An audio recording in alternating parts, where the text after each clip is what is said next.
All right, your grade 7 math final is just around the corner, right? So let's jump into a quick algebra power-up. We're going to dive right in and make sure you walk into that exam feeling absolutely ready to go. Look, I totally get it. You see something with letters, numbers, and brackets all jumbled together, and it can look super intimidating. But I promise you, by the end of this, it's all going to click. We are going to crack this code together. So here's our game plan. First, we're going to tackle expanding to see how to break expressions down. Then we'll flip it around with factorizing. After that, we'll use those awesome new skills to solve for the unknown, and we'll finish up with a final exam checklist just to make sure it all sticks. Okay, first up, expanding. The name might sound kind of big, but the idea is super simple.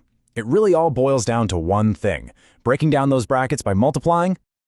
Okay, so here's the absolute golden rule you have to remember. When you expand, you take whatever is sitting on the outside of the brackets and multiply it by every single thing on the inside. Not just the first one. Nope, every single term. Let's make this real. Take a look at question 1A right from our worksheet. See those little arcs they drew over the top? Sometimes people call that the rainbow method. You just follow the rainbow. First, multiply the 7 by the 2x, that gives you 14x. Then, you multiply that same 7 by the positive 7, which gives you 49. Put it all together, 14x plus 49. Done! And what's super cool here, in question 7a, is that it shows this rule doesn't care if you're using numbers or letters on the outside. We have p times p minus 3. So you do p times p, which is p squared, then you do p times negative 3, which is minus 3p. The answer? P squared minus 3p. See? The rule always works. Okay, now let's flip that whole idea completely on its head. If expanding is about breaking the brackets apart, our next move, factorizing, is all about putting them back together. And the secret sauce is just finding what the terms have in common.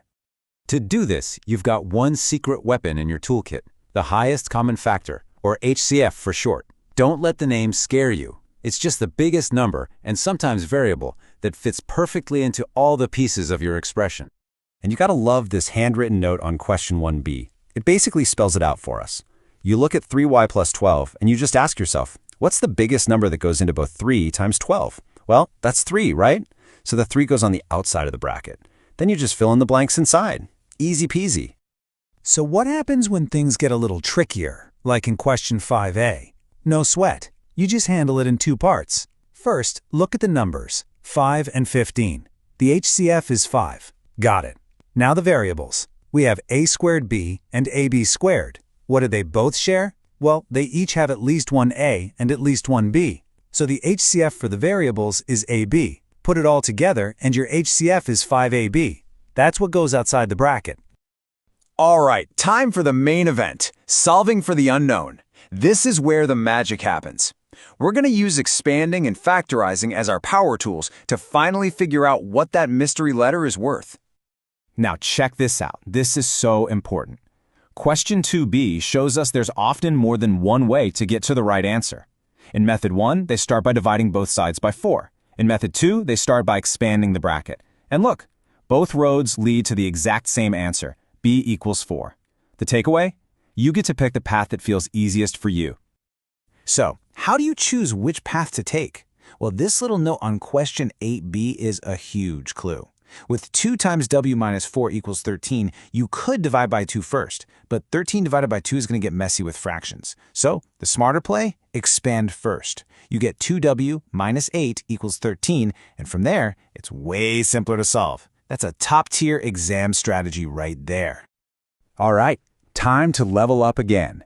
What do you do when you see two sets of brackets in the same problem? First thing, don't panic. The process is always, and I mean always, the same. You expand everything, and then you simplify. It's really just 3 simple steps. Step 1, you expand that first bracket, just like we practiced. Step 2, you guessed it. Do the exact same thing for the second bracket. And then for the final, most important step, you collect your like terms. Remember, you can't add apples and oranges. In the same way, you group all the terms with the same letter together, and you group all your plain old numbers together. And this image from question 11b shows that last step perfectly. After expanding, you've got 4g plus 20 plus 3g minus 6. See how they've underlined the like terms, 4g and 3g? That's your cue. You group them up to get 7g. Then you take the numbers, plus 20 and negative 6, combine them, and you get plus 14. Your clean final answer is 7g plus 14. Phew, we've covered a ton of ground. So let's lock it all in with your final exam checklist. Think of these as the key strategies you need to have in your back pocket when you sit down for that test.